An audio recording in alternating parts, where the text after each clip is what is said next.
Hello tout le monde, j'espère que vous allez bien. Ça y est, je reviens enfin pour vous parler un petit peu de notre immigration au Canada et plus précisément au Québec, en Abitibi-Témiscamingue. Donc ça fait maintenant un peu plus d'un mois qu'on est arrivé. On est arrivé le 22 août sur les coups de 2 heures du matin, puisque nous avons atterri en fait à Montréal et que nous avons ensuite un ami qui est venu nous chercher et on a fait les 5 heures, 5h30 de route pour arriver jusqu'en Abitibi à Malartic. Donc voilà, bon, plein de choses se sont passées, beaucoup de découvertes. Moi, j'ai attaqué le boulot. Je vais vous en parler un petit peu plus. On a eu un petit peu des mésaventures, par rapport à l'appartement puisqu'en fait, il était en pas très bon état quand on est arrivé. Donc nos amis, en fait, nous ont gentiment alertés et avant qu'on arrive. Nous avons pu ensuite contacter le propriétaire pour lui dire que voilà, les anciens locataires avaient laissé, vous voyez, du genre, je vous mettrai quelques photos, mais nous avaient laissé un frigo en plein milieu d'une chambre. Il y avait tous les détecteurs de fumée qui avaient été arrachés parce qu'ils fumaient à l'intérieur de l'appartement. Tout était sale. Voilà, il faut savoir qu'il n'y a pas de caution en fait dans les appartements et les maisons louées au Canada. Donc du coup, en fait, les gens ils repartent un peu. Voilà, comme ça, ils nettoient pas forcément, ils laissent du bazar, ils laissent des travaux, bon. Donc les travaux ont pu être un petit peu faits avant qu'on arrive, heureusement. Nous, on avait commandé des matelas qui sont arrivés, nos amis nous les ont installés. Donc en fait, quand on est arrivé à 2 heures du matin, on a juste sauté dans la douche et sauté dans le lit. Voilà, on a dormi tous les quatre dans la même chambre, on avait deux matelas, tous les quatre, et le chat. Voilà, le trajet s'est bien passé, même si c'était épuisant. C'est vrai que de venir en Abitibi, quand même, ça n'a rien à voir avec venir sur Montréal ou même sur la ville de Québec. Vraiment une aventure. La région est bien, elle est belle. On n'a encore pas du tout visité, mais c'est vrai qu'on est quand même très éloigné des grands centres. Par contre, les gens sont très gentils, donc il n'y a pas de souci. C'est très agréable de les côtoyer. Quand je suis arrivée, que j'ai commencé mes formations pour le travail d'infirmière, durant 2 semaines, en fait, on était trois Français. Il y a un homme et une femme avec moi qui viennent de divers milieux par rapport à moi qui viens du scolaire. Et du coup, on a été tous les trois accueillis par une conseillère en fait, elle fait que ça. Elle accueille les nouveaux arrivants et elle est jeune, elle est dynamique, elle est vraiment super intéressante. Tu vois qu'elle est passionnée par son travail et elle nous accompagne vraiment bien. Donc, on a fait des formations avec elle. On a fait des formations en présentiel. Donc, bon, moi, j'étais sur l'hôpital de Val d'Or. Ça m'intéressait qu'à moitié parce que la médecine, la chirurgie, les soins intensifs, les urgences, pas du tout mon truc. Donc, moi, j'attendais d'être sur mon hôpital à Malartic en psychiatrie.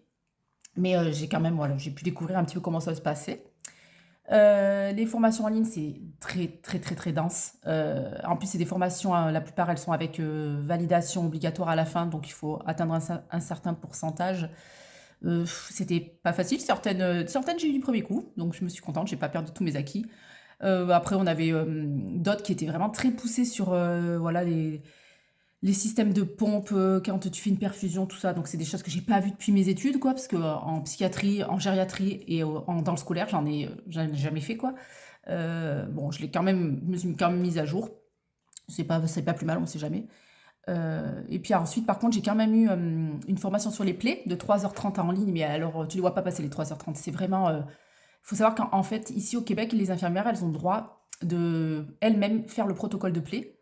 Donc, elles peuvent décider si elles voient qu'au bout de 3 4 jours, tel protocole ne fonctionne pas. Elles n'ont pas besoin d'appeler le médecin, de l'attendre pour qu'il vienne constater la plaie et qu'il fasse une nouvelle prescription pour une nouvelle ordonnance de médicaments ou de pansements typiques pour la plaie. En fait, tout ça, elle le gère elle-même. Donc, et ça, j'ai pu le voir en pratique, puisque c'est bien de faire de la formation en ligne, mais en pratique, c'est quand même.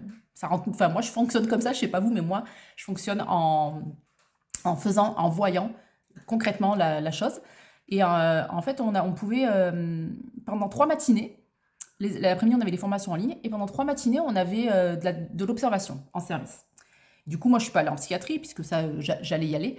Donc, du coup, je suis allée en CHSLD, donc c'est Centre d'hébergement de personnes âgées dépendantes. C'est un petit peu comme les EHPAD pour nous en France. Donc, la première matinée, j'étais avec une préposée aux bénéficiaires. C'est l'équivalent un petit peu des aides-soignantes en France. Donc, voilà, j'ai vu que les toilettes se faisaient toujours de la même façon. Hein, ça, qu'on soit en France ou au Québec, c'est pareil.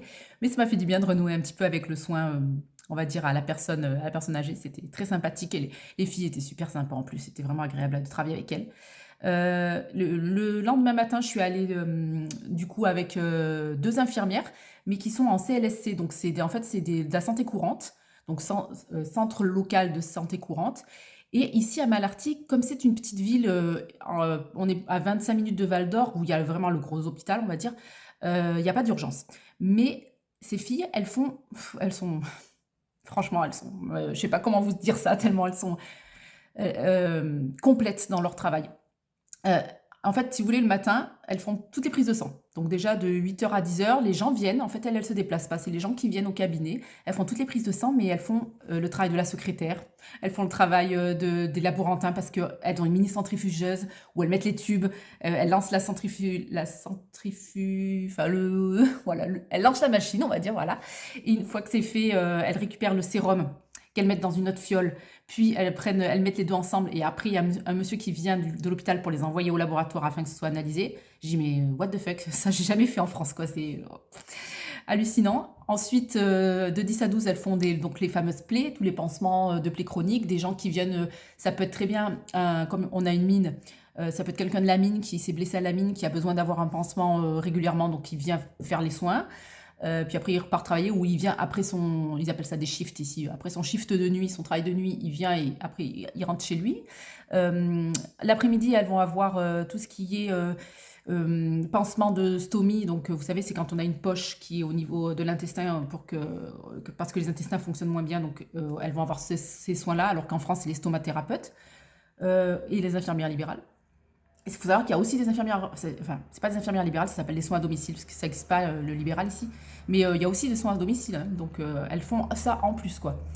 Et elles ont aussi tout ce qui est le soin antibiotique intraveineux à faire. Donc vraiment, c'est très très complet ce qu'elles font. Et elles étaient contentes de moi, alors que j'ai rien fait, hein, j'étais là en observation, mais elles m'ont trouvé très dynamique. Elles aimeraient bien que je vienne faire des remplacements, parce qu'en fait, si vous voulez, ça c'est juste au rez-de-chaussée de mon hôpital psychiatrique, et au-dessus, il y a vraiment, à proprement parler, les services psychiatriques. Donc elles m'ont dit, si tu veux descendre un jour, j'ai dit, bon, bah, pas de souci, vous pouvez donner mon nom au RH, pas de problème. Et donc le lendemain encore, sur la troisième matinée, je suis allée avec une infirmière auxiliaire découvrir son métier.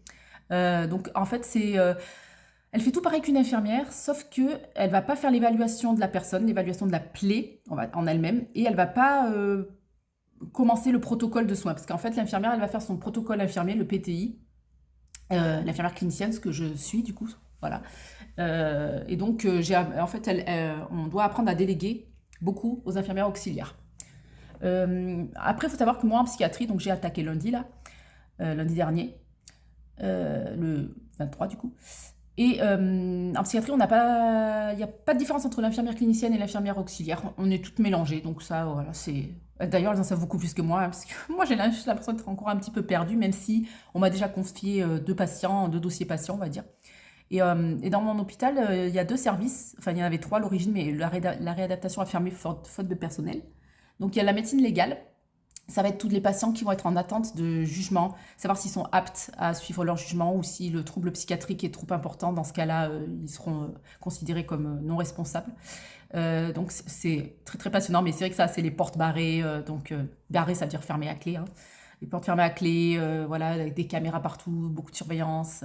On n'a pas le droit de s'habiller comme... enfin, on est en tenue civile, mais on ne doit pas mettre tout ce qui pourrait nous faire des strangulations. Donc pas de capuche, pas de cordon. Et moi, manque de bol de France, j'ai ramené que des pulls comme ça, donc j'ai dû aller m'acheter de quoi faire. Voilà, mais enfin, les filles là qui travaillent là sont vraiment passionnées par ça, la loi, tout ça. Donc j'ai eu que 2 jours avec elles, mais il en faudrait beaucoup plus. Mais c'est possible que j'ai à faire des petits remplacements, puisque comme c'est le même service, et s'il manque quelqu'un, on prend quelqu'un des soins aigus. Donc les soins aigus, c'est là où je vais certainement être, du moins jusqu'à mon approbation, la levée de mon permis restrictif, donc jusqu'à mi-décembre, fin décembre. Et pareil, là, je suis avec une nana qui est géniale, tu sens qu'elle aime ce qu'elle fait. Les psychiatres aussi sont passionnants, ils sont très abordables, il n'y a pas de souci pour leur parler. On a également, donc moi j'ai 2 tuteurs, on va dire, un homme et une femme, qui sont donc assistants chefs infirmiers. Et tout au-dessus, il y a l'infirmière chef. En fait, c'est un peu comme ça. Mais on sent pas tellement la hiérarchie en fait. Si on a besoin d'aide, ils vont être là. Ils peuvent très bien être amenés à remplacer quelqu'un s'il manque. Enfin voilà, voilà, il y a pas de déjà il y a le tutoiement partout donc bon, j'ai pas encore tutoyé le médecin parce que j'y arrive pas. C'est très particulier. Voilà, bah, enfin, je trouve qu'il y a une belle équipe. Quand j'ai des questions, ils me répondent facilement, ça, il n'y a pas de souci, donc c'est très agréable. Et je me sens un petit peu moins gauche à force. Par contre, alors, ce qui m'a surpris, donc je suis en poste de jour là, donc 8h, 16h, 16h15 environ. J'ai 1 heure le midi où je rentre manger à la maison puisque je suis à 10 minutes à pied. Et surtout, en fait, on n'a pas, enfin, moi, j'ai pas souvenir en France d'avoir travaillé plus de 5 jours d'affilée. Et ici, bah, ça peut monter jusqu'à 10. Donc, c'est pour ça que là, j'ai attaqué lundi dernier, le 23, et j'ai fini hier. Donc, aujourd'hui, je ne sais même plus combien on est. On est le 30 aujourd'hui. Donc, j'ai fini hier 29. Donc, en fait, j'ai fait 7 jours d'affilée. Et bon, bah, ça fait bizarre. Tu as l'impression de passer ta vie au boulot, hein, c'est un peu le cas. Et en fait, du coup, là, j'ai lundi, mardi repos. Puis je retourne travailler mercredi, jeudi, vendredi. Et j'ai samedi, dimanche repos. Voilà. Mais je sais que dans mon planning d'octobre ou de novembre, je vais avoir 8 jours. Voilà, c'est mon maximum pour l'instant. Et puis ensuite, il faudra que je postule sur un poste en fait ouvert dans toute la région de la BTB. Bon, bah, c'est sûr que je vais pas aller travailler à Ville-Marie, Ville-Marie qui est une ville qui a 3-4 heures de route, quoi, parce que la BTB est tellement grand que voilà, et on a des villes qui sont très très loin. Mais bon, je sais pas encore où je vais aller. C'est sûr que je vais pas aller en médecine ni en chirurgie hein, ni aux urgences parce que voilà, je serais complètement nulle. Mais apparemment, en santé mentale, il n'y a pas que l'hôpital psy. Il y a une autre clinique où ils vont faire, si j'ai bien compris, des évaluations à domicile. Donc, il y avait un poste, là, j'ai regardé vite fait, mais d'ici le mois de décembre, ça peut bien évidemment bouger. Donc, on verra. Je ne suis pas arrêtée forcément à ici, mais j'attends de voir comment sera la route. En fait, certes, c'est tout droit, on va dire, hein, de Val d'Or à Malartic, c'est de Malartic à Val d'Or, c'est tout droit. Mais la neige, ça va être peut-être un petit problème par rapport à ça. Donc j'attends de voir un petit peu comment ça va être, comment ça va se passer. Voilà, sinon, côté enfant. Alors les enfants, ça va bien. Il y a eu un petit coup de moins bien pour ma fille parce que ben, la famille lui manque bien évidemment, même si on se fait des appels visio très régulièrement. Mais voilà, elle a eu un petit coup de mou. Par contre, elle a tout de suite trouvé sa place à l'école. Ouais, elle s'est fait des copines, elle est tout le temps fourrée avec, elle va dormir là-bas. Sa copine fait également partie des cadets. Alors, je sais pas si en France vous connaissez ça, mais moi je connaissais pas du tout. C'est l'armée qui fait ça, donc c'est l'armée de l'air pour notre ville. Et après, ça ressemble un peu au scout. C'est-à-dire qu'ils vont aller faire des week-ends survie, des sorties. Donc, elle a fait par exemple du planeur.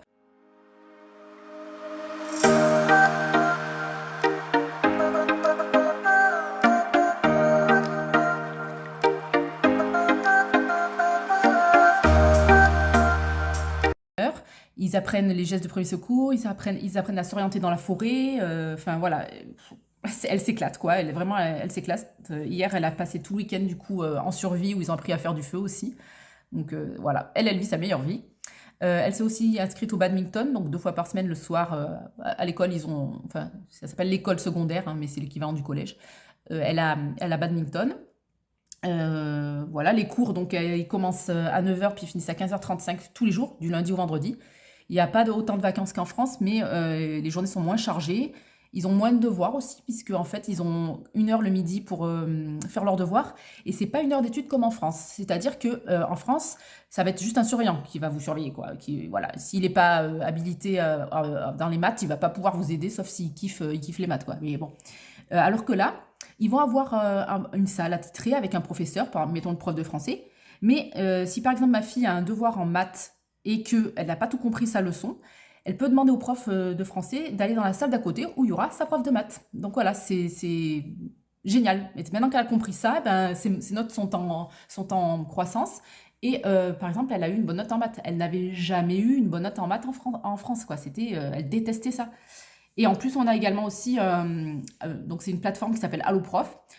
Et sur Alloprof, vous allez avoir plein de leçons, reprises en fait, de façon ludique. Même moi, j'ai compris pour vous dire. Donc voilà, c'est sur les exponentielles et tout ça là. C'est un peu loin. Puis j'aime pas les maths non plus. Mais voilà, grâce à ça, on a pu l'aider pour ses devoirs. Et voilà, je trouve que c'est vraiment bien fait.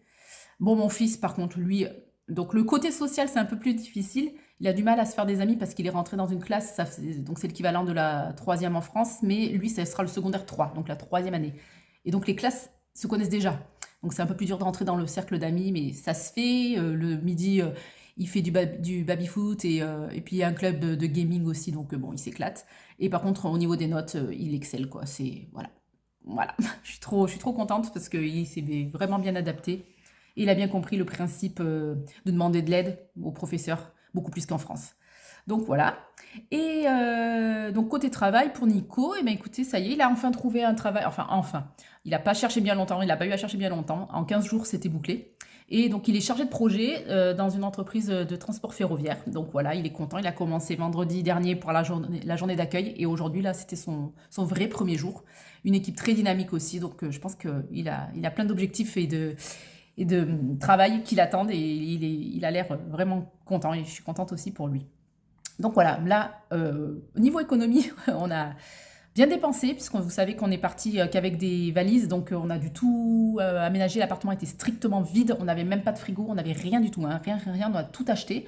Donc là, à l'heure d'aujourd'hui, il va nous manquer juste les tables de chevet, le sèche-linge, parce qu'il ne faudra pas tarder non plus avec l'hiver à en acheter un, et les structures de lit. Voilà, nos matelas sont toujours par terre. Mais sinon, le reste, on a la table, la télé, le canapé, tout le petit électroménager. Les enfants ont leur bureau, moi également. Donc voilà, on est quand même bien équipés, on est content. L'appartement, il est grand, lumineux, un petit peu bruyant, parce qu'au-dessus, on a en fait des gens, c'est des hommes, que des hommes, qui viennent de la mine, je pense. Donc ils sont très bruyants, très très bruyants. C'est pas facile tous les jours, mais bon. On se dit que c'est qu'un temps et que le but, c'est quand même d'acheter une maison ici. Donc voilà, on va travailler fort pour ça. Voilà, et puis bah, écoutez, je crois que j'ai fait à peu près le tour, hein. Je vais essayer de vous mettre quelques vidéos, enfin des petits morceaux de ce qu'on a pu découvrir depuis qu'on est arrivé ici.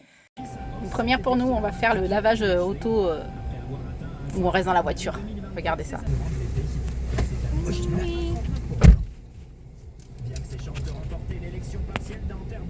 Oh, ici, tu bouges pas de ta voiture.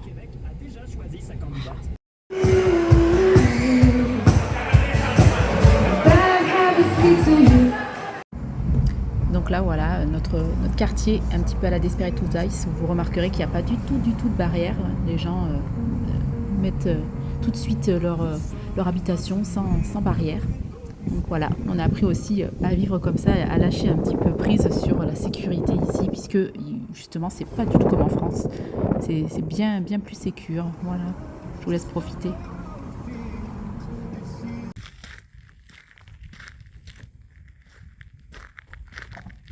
Ils ont leurs chaussures, les gamins, s'ils veulent au près. Hein.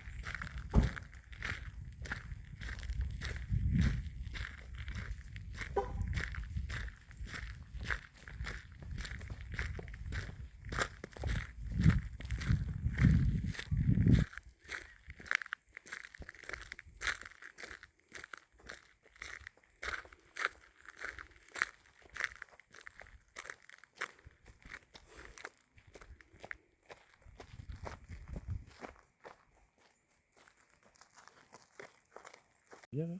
Après, c'est Tout petit. trempé et tout. Notre premier écureuil au Canada.